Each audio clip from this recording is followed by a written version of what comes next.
Hello everyone, welcome to your channel. Today we'll be discuss about human liver. Okay, आज हम बात करने जा रहे हैं ह्यूमन लीवर के बारे में कि एक्चुअल में लीवर होता क्या है, क्या क्या इसके स्ट्रक्चर होते हैं, कितने लोब्स पाए जाते हैं, क्या फंक्शन होता है। लोड्स ऑफ द जानकारी पूरा इसके बारे में हम कलेक्ट करेंगे।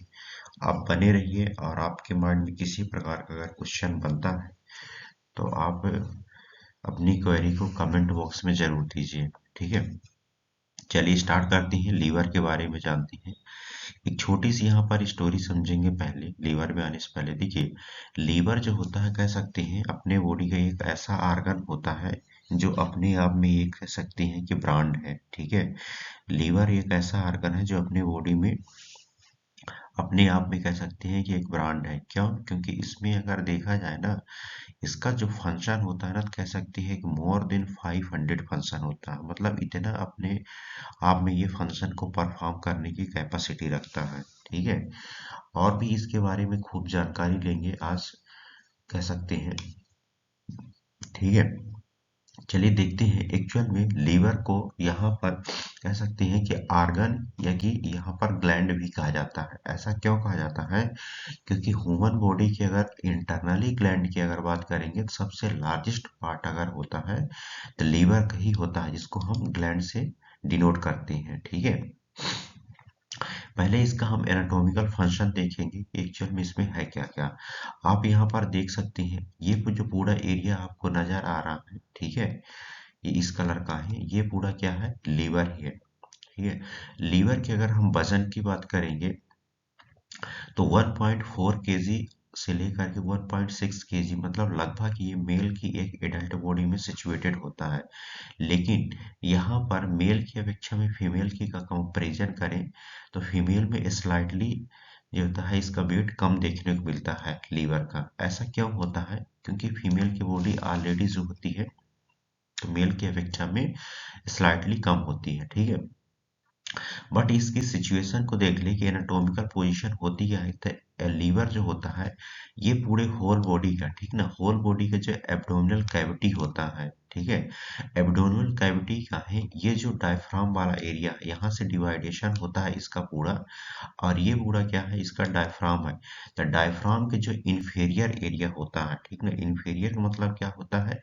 निचले की ओर। ठीक है ना, यहाँ पर ये जो एरिया दिख रहा हो इसको बोलते हैं इंफेरियर। सुपीरियर का मतलब क्या होता है?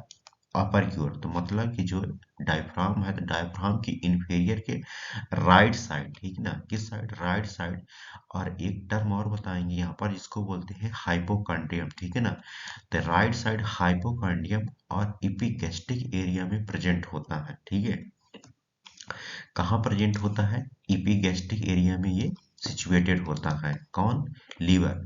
ठीक है, और लीवर जो होता है लाइड लंबर एरिया में भी सिचुएटेड होता है। मतलब इसके बैक साइड में लंबर एरिया प्रेजेंट होता है, स्पाइनल कार्ड जिसको कहते हैं। तो वो राइट साइड के एरिया में ही सिचुएटेड होता है लीवर। ठीक है, ये थोड़ी सी क्या है, इसका एनाटॉमिकल पोजीशन है। और इसी के जस्ट अपोजिट आप कह सकते हैं कि इसके जस्ट पीछे साइड जो होता है लंबर एरिया प्रेजेंट होता है, और इसके साइड में मतलब लेफ्ट साइड में स्प्लीन एरिया प्रेजेंट होता है। ठीक है, कौन सा एरिया प्रेजेंट होता है? स्प्लीन का एरिया।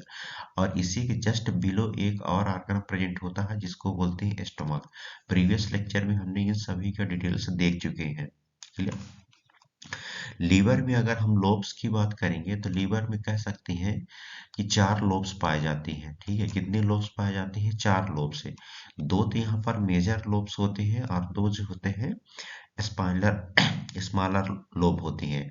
इसको यहाँ पर बताया गया है राइट और लेफ्ट जो होती है मेजर होती है, और क्वाड्रेट और क्वाड्रेट ये दोनों जो होते हैं माइनर होते हैं। इन सभी को डिटेल्स में देखेंगे। ठीक है, इतना आप इसके बारे में समझ गए, आगे समझिए।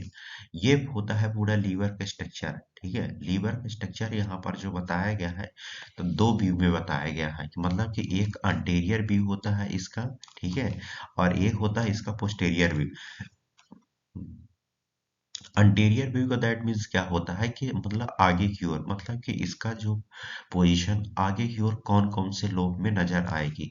पोस्टीरियर का दैट मीन्स क्या है यहाँ पर कि लीवर की पोस्टीरियर पोजीशन किस साइड है, ठीक है। इन सभी को समझेंगे तो देखिए, अगर आप लीवर को अंटीरियर व्यू से समझेंगे तो यहाँ पर टू लोब्स आपको नजर आएंगे।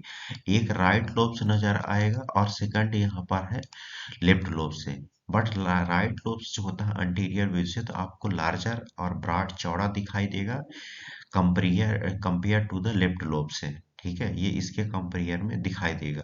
लेकिन अगर आप इसी का पोस्टेरियर व्यू देखेंगे तो आपको इसमें चारों लोब्स नजर आएंगे। देखिए यहाँ पर आपको ये राइट लोब्स बड़ा दिख रहा है, ठीक है। और यहाँ पर आपको ये जो दिख रहा है ये लेफ्ट लोब से नजर आ रहा है, ठीक है। बट इसमें दो और लोब्स आपको नजर आएंगे, एक को बोलते हैं क्वाड्रेंट लोब्स। ये वाला जो पोर्शन आपको यहाँ पर नजर आ रहा है इसको बोलते हैं क्वाड्रेंट लोब्स। और इसी के लगा हुआ अटैच हुआ जो पार्ट पूरा ये वाला जो पोजीशन होती है इसको बोलते हैं क्वाड्रेंट प्रोसेस, ठीक है ना। ये होती है इसकी। और इसी में एक और लोब्स प्रेजेंट होता है इसी के जस्ट बिलो में, ये आपको गॉल ब्लैडर दिख रहा होगा, ठीक है ना। इसी के जस्ट बिलो में इसको क्या बोलते हैं, क्वाड्रेट। ये लोब्स चार प्रेजेंट होते हैं। आप ये लोब्स को जरूर याद करके रखिए क्योंकि क्वेश्चन यहाँ से जनरेट होता है। क्वेश्चन ऐसे पूछ देता है कि which of the following the liver lobes है, इनमें से कौन सा लीवर लोब्स है, चार ऑप्शन दे देगा, ठीक है। और एक को एक्सेप्शन में दे देगा। ये आप समझिए। यहाँ पर देखिए आपको ये जो ग्रीन कलर का नजर आ रहा है, ठीक ना, स्लाइटली अगर आपको ग्रीन नजर आ रहा है इसको बोलते हैं गॉल ब्लैडर, ठीक ना। इसका भी हम आगे पूरा समझेंगे।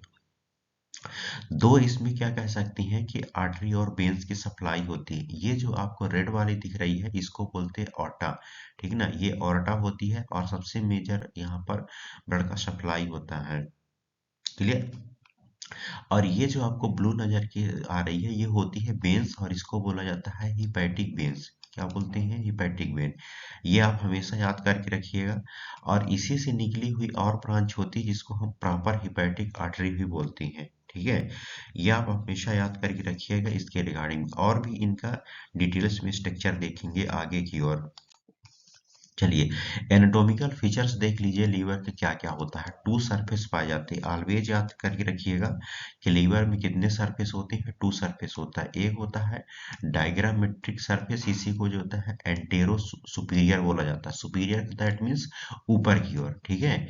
और सेकंड होता है बिसरा, बिसरा को हम पोस्टेरो या कि इंफीरियर भी बोला जाता है। तो दो सरफेस पाए जाते हैं। लोब्स की अगर बात करेंगे तो लोब्स भी दो यहाँ पर होती हैं बट दोनों को अलग अलग तरीके से डिवाइड करके बताया गया है, ठीक है। जिसमें से मेजर लोब्स अभी हमने आपको एक्सप्लेन किया कि मेजर लोब्स दो होते हैं, राइट और लेफ्ट होते हैं, ठीक है ना। और दो माइनर होते हैं और माइनर को भी असेसरी लोब्स बोला जाता है। असेसरी का दैट मीन्स क्या होता है कि उसके साथ कौन कौन से सहायक हैं, ठीक है। तो असेसरी लोब्स में दो होते हैं, एक क्वाड्रेट होता है, एक हो जाता है क्वाड्रेट होता है। ये दोनों लोब्स आप समझ के रखिए। यहाँ पर जो लीवर है, लीवर के फीचर्स में वाटर वाटर भी बताया गया है। दो वाटर होती हैं, एक तो इन्फीरियर वाटर होता है और एक सुपीरियर वाटर होता है। इन्फीरियर वाटर उस वाटर को कहते हैं जो टॉप में प्रेजेंट होता है और सुपीरियर वाटर उस वाटर को कहते हैं जो टॉप में होता है, इन्फीरियर वाटर इसके बिलो होता है, ठीक है। ये आप इतना इसका एनाटॉमिकल लीवर समझ के रखिए, क्लियर। और आगे समझते हैं लीवर के बारे में। लीवर के यहाँ पर स्ट्रक्चर बताया गया है, लेकिन ये स्ट्रक्चर कैसा है, हिस्टोलॉजिकल स्ट्रक्चर है। मतलब कि जो आप माइक्रोस्कोपी करके देखेंगे किसी लीवर बायोप्सी को तो उसमें किस टाइप का ये नजर आ सकता है उसके बारे में ये बताया गया है, क्लियर। तो लीवर में अगर कह सकते हैं कि लगभग वन मतलब 50,000 से लेकर के 1 लाख तक, ठीक है। 50,000 से लेकर के 1 लाख तक हिपैटिक लोब्यूल्स पाए जाते हैं, ठीक ना। ये हिपैटिक लोब्यूल्स क्या होते हैं आगे देखेंगे, ठीक है।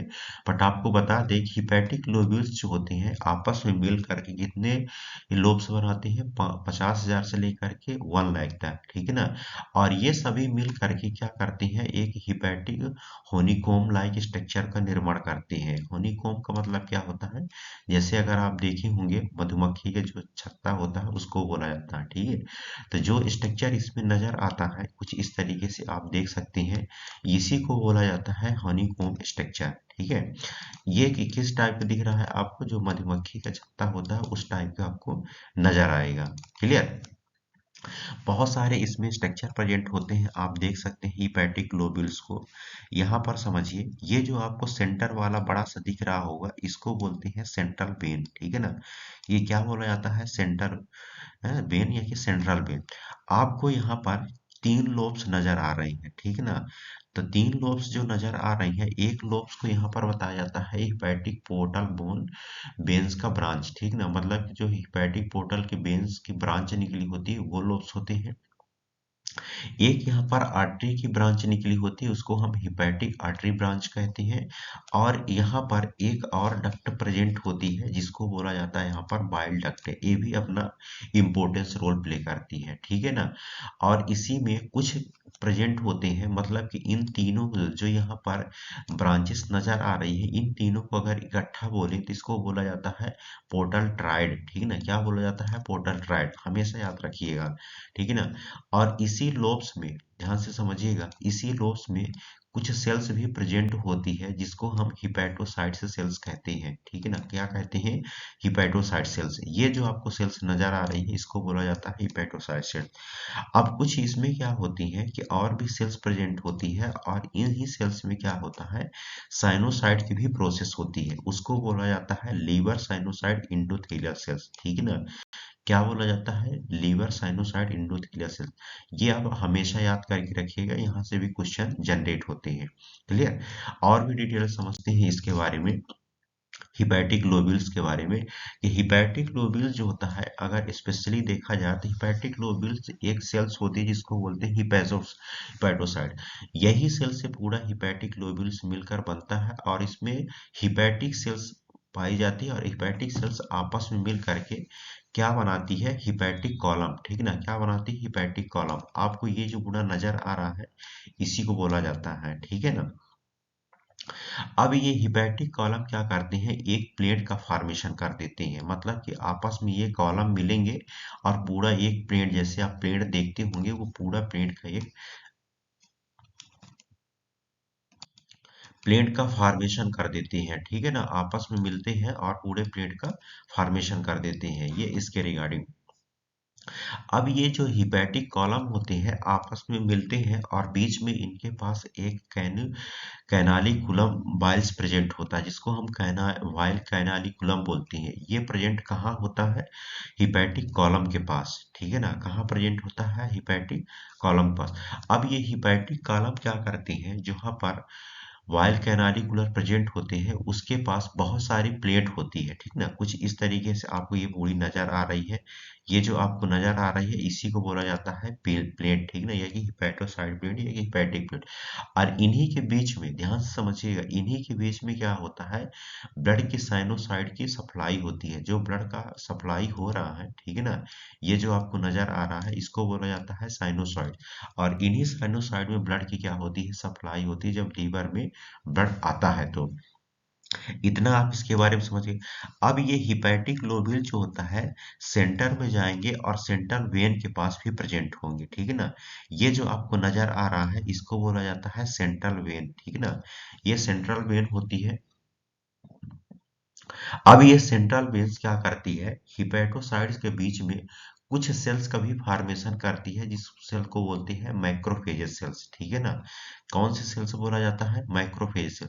अब ये मैक्रोफेजेस का मुख्य कार्य क्या होता है, कि अगर लीवर में किसी प्रकार का, ध्यान से समझिएगा, लीवर में किसी प्रकार का अगर फॉरेन पार्टिकल से एंट्री कर रहा है, कोई भी माइक्रो ऑर्गेनिज्म अगर एंट्री कर रहा है तो उसको फाइट करने में हेल्प करती है, ये जो मैक्रोफेजेस सेल्स होती है।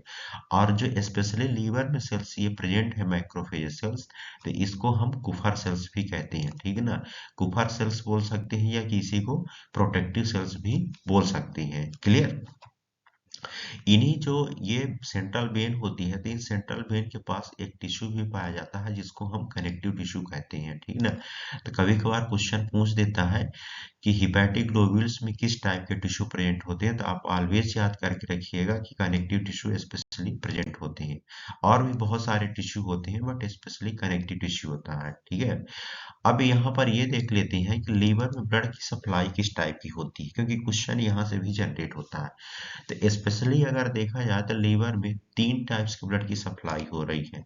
एक तो यहाँ पर हिपैटिक आर्टरी की सप्लाई होती है। हिपैटिक आर्टरी का मतलब क्या होता है कि जैसे लंग्स में ब्लड का फिल्ट्रेशन हुआ और लंग्स जो होता है प्योर फॉर्म में कहा जाएगा, लीवर के पास जाएगा।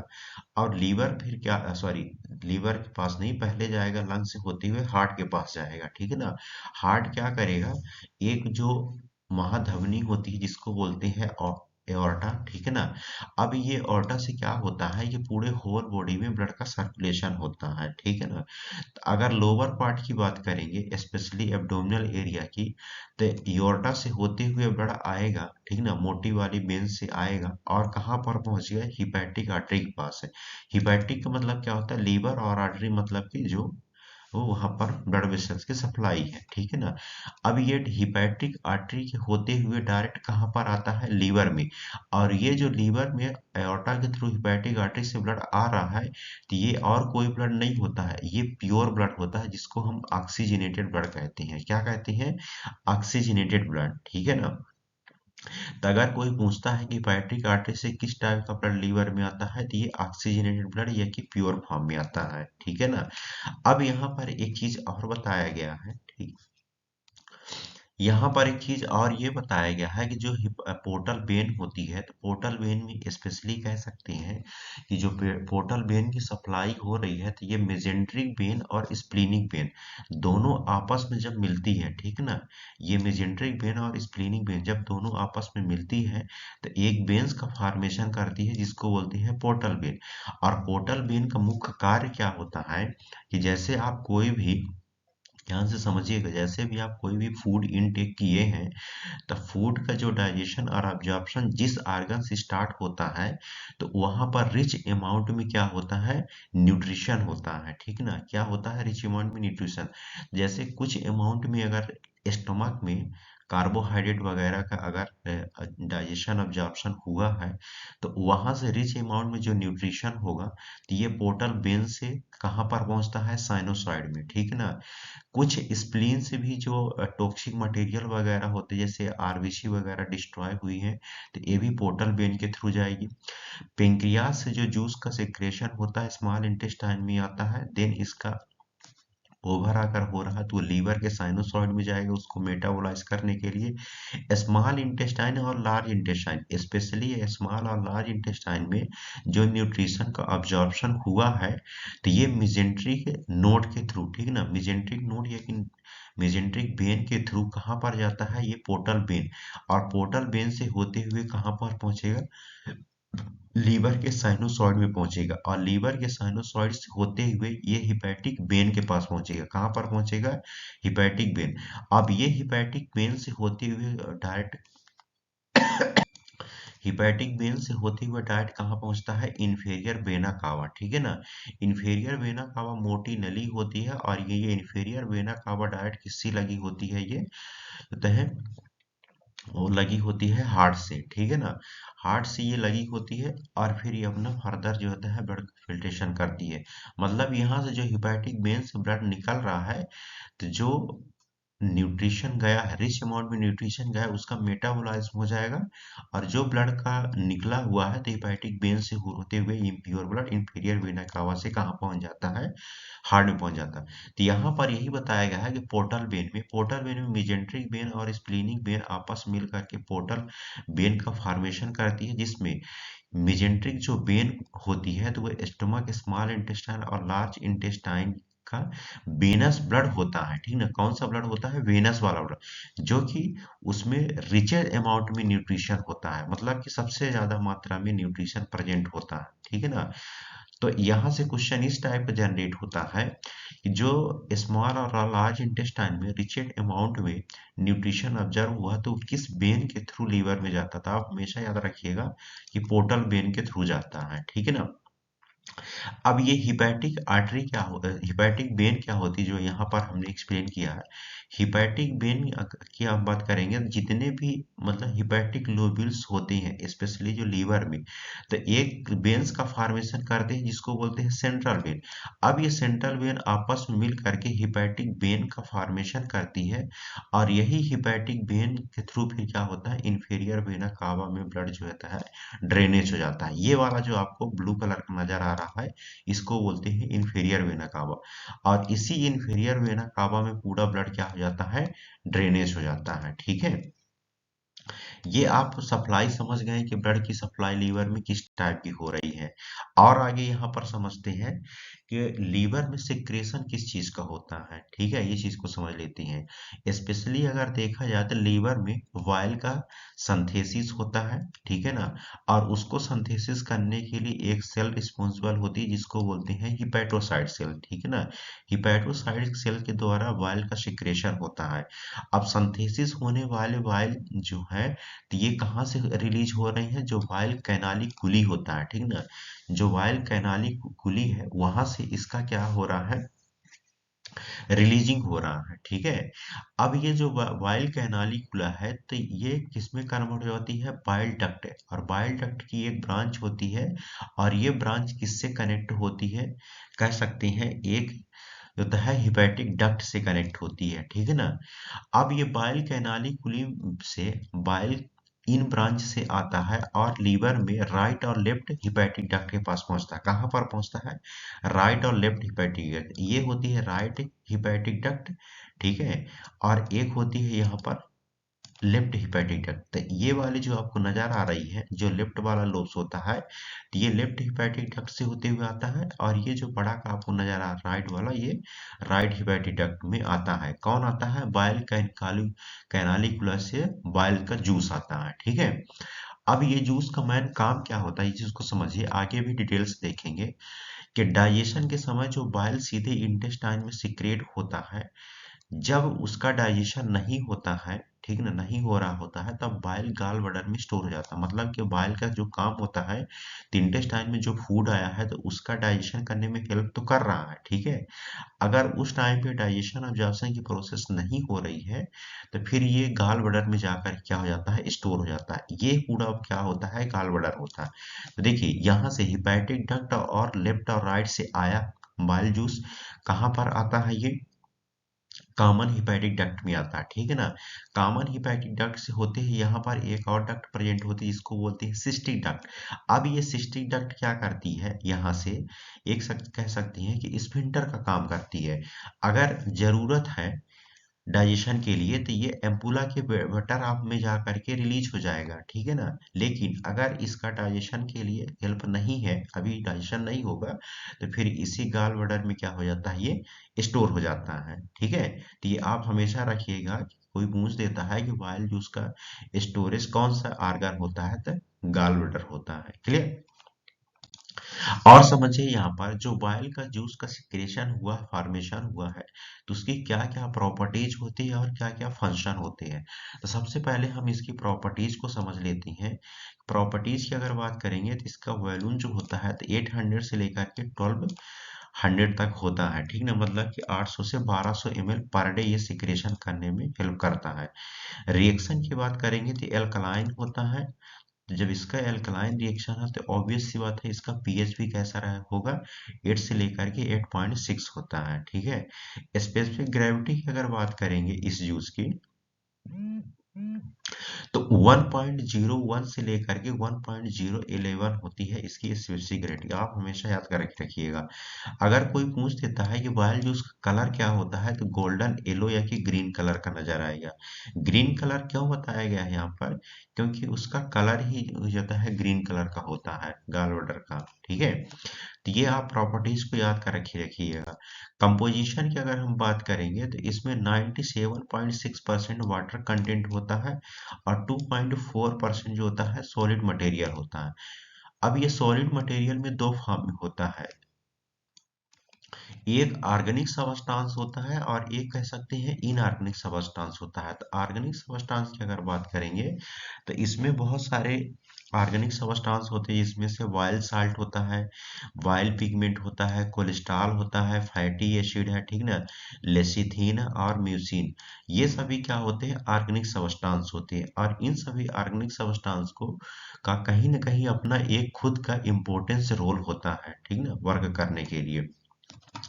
इनऑर्गेनिक सब्सटेंस की बात करेंगे तो इसमें सोडियम, पोटेशियम, कैल्शियम क्लोराइड और बाइकार्बोनेट, ये 5 चीजें पाए जाते हैं इनऑर्गेनिक सब्सटेंस में।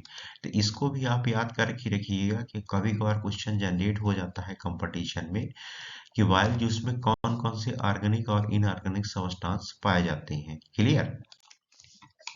चलिए अब हम यहाँ पर जो ये जूस आया हुआ है, ठीक है, जो ये जूस आया है उसका मेन फंक्शन क्या होता है, मतलब अपना कार्य क्या करता है, जो अभी हमने बताया कि इसका कहीं ना कहीं अपना एक इम्पोर्टेंस फंक्शंस है। पहला अगर फंक्शन देखेंगे यहाँ पर, मेजर जो फंक्शन होता है तो डाइजेस्टिव फंक्शन होता है, मतलब कि जो जूस का सिक्रेशन हुआ है वह लीवर से और गॉल ब्लैडर में जाकर स्टोर हुआ है, तो इसका मेन काम क्या होता है, डाइजेस्टिव फंक्शन, मतलब कि डाइजेस्ट करने में हेल्प करता है। सेकंड होता है ऑब्जर्वेटिव फंक्शन, मतलब ऑब्जर्व करने में हेल्प करता है। स्क्रेटरी फंक्शन भी होता है, ठीक ना, लेक्जेटिव एक्शन के रूप में काम करता है। एंटीसेप्टिक का भी फंक्शन अपना रोल प्ले करता है, साथ में कोलेस्टेरिक फंक्शन का भी अपना कार्य करता है, ठीक है, ये आप याद करके रखिएगा इसके फंक्शन को। नेक्स्ट अगर देखा जाए इसके फंक्शन को तो maintenance of the pH in the gastro intestinal tract, मतलब कि इंटेस्टाइन के पीएच को भी मेंटेन करने में हेल्प करता है ये बाइल जूस जो होता है। प्रिवेंशन ऑफ द गाल स्टोन फॉर्मेशन, मतलब कि जो गाल स्टोन का फॉर्मेशन हो रहा है, ठीक ना, स्टोन वगैरह का फॉर्मेशन हो रहा है गाल ब्लैडर में, उसमें भी ये हेल्प करता है। लुब्रिकेशन का काम करता है, अगर खाना अगर गया है तो उसको लुब्रिकेट करेगा, चिकना बनाने का काम करेगा।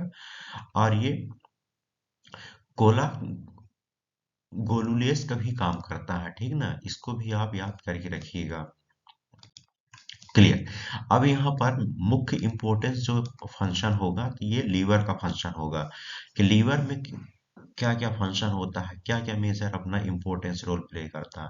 तो कह सकती हैं कि ह्यूमन बॉडी में जो लीवर होता है वो लार्जेस्ट ग्लैंड के रूप में होता है, जिसमें कई सारी मेटाबॉलिज्म की क्या होती है, एक्टिविटी चलती रहती है, लगातार कंटिन्यूस एक्टिविटी चलती रहती है। और उन एक्टिविटी को कंट्रोल करने के लिए एक सिस्टम रिस्पॉन्सिबल होता है जिसको बोलते हैं होमियोस्टेटिस, ठीक ना, क्या बोलते हैं इसको, होमियोस्टेटिस।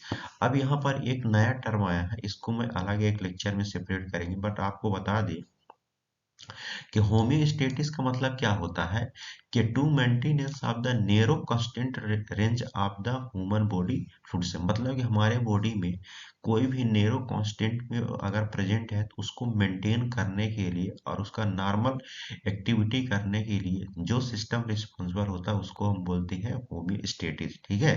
तो ये होमियोस्टेटिस के द्वारा ही पूरा एक्टिविटी चलती रहती है इस लीवर में। यहाँ पर 9 फंक्शन को हमने कैटेगराइज करके रखा है, और भी बहुत सारे होते हैं, देख लेंगे सभी को डिटेल्स में।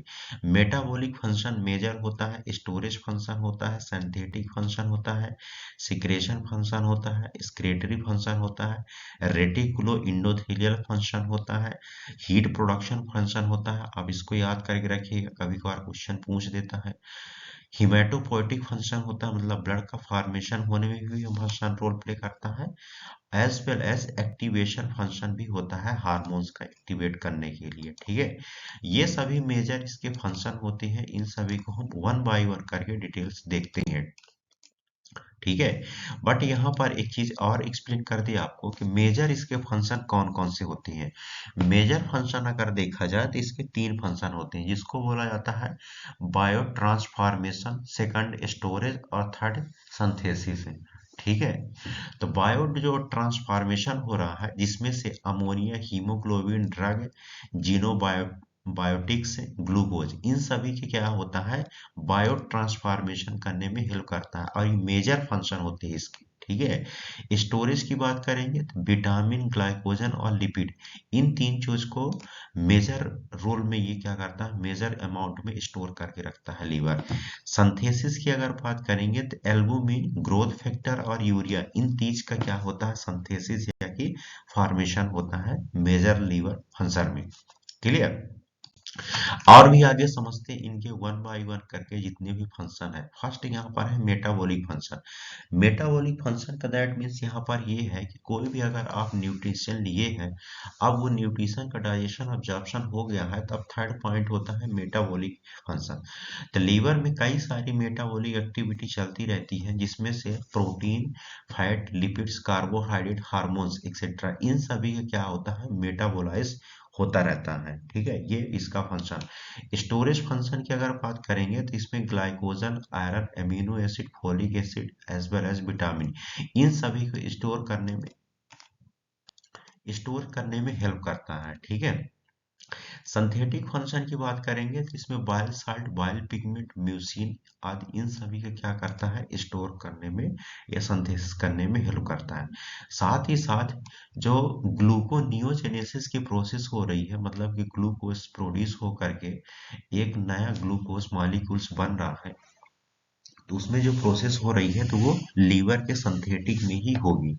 ठीक है, ये चीज को आप याद रखिएगा। जो लीवर में बहुत सारे क्लॉटिंग फैक्टर हैं, स्टेरॉइड, हार्मोन्स, हिपैरिन, इन सभी का भी सिंथेसिस लीवर में ही होता है।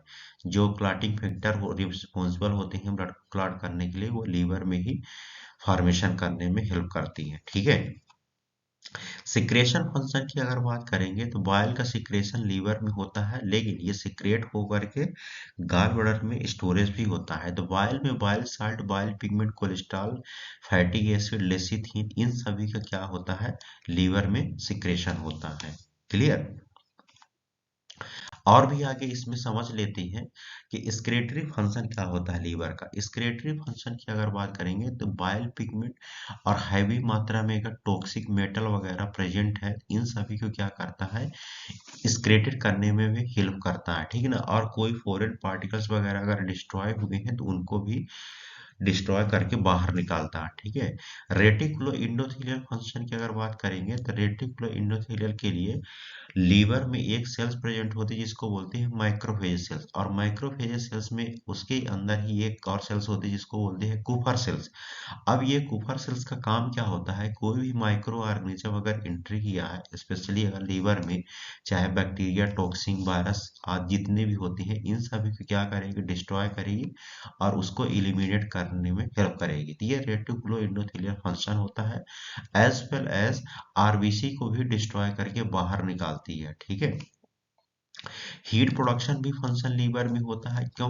क्योंकि मेटाबॉलिक एक्टिविटी बहुत सारी चलती रहती है, जिसके कारण लीवर में हीट जनरेट होता है और वो हीट का भी प्रोडक्शन करता है। क्लियर। हिमेटोपोइटिक फंक्शन होता है। हिमेटोपोइटिक मतलब क्या होता है, फॉर्मेशन ऑफ द ब्लड। तो कह सकते हैं कि इसमें विटामिन बी 12 का स्टोरेज लीवर में होता है, जो कि हीमोपोइसिस के लिए इम्पोर्टेंट सब्सटेंस होता है। मतलब कि अगर उसमें विटामिन बी 12 स्टोरेज ना रहे तो हीमोपोइसिस की प्रोसेस नहीं होगी। और कह सकते हैं कि फिटस लाइफ में लीवर में ही ब्लड का क्या होता है, संथेसिस होता रहता है। ठीक है, ये आप हमेशा याद रखिए। ये जब फिटस लाइफ मतलब कि इंट्रा यूटेराइन की जो लाइफ होती है, मतलब कि जब बेबी कहाँ रहता है, यूट्रस में, उस दौरान। इनएक्टिवेशन फंक्शन भी इसमें होता है लीवर में, कि हार्मोन्स कैसे एक्टिवेट कर रहा है, इनएक्टिवेट कर रहा है।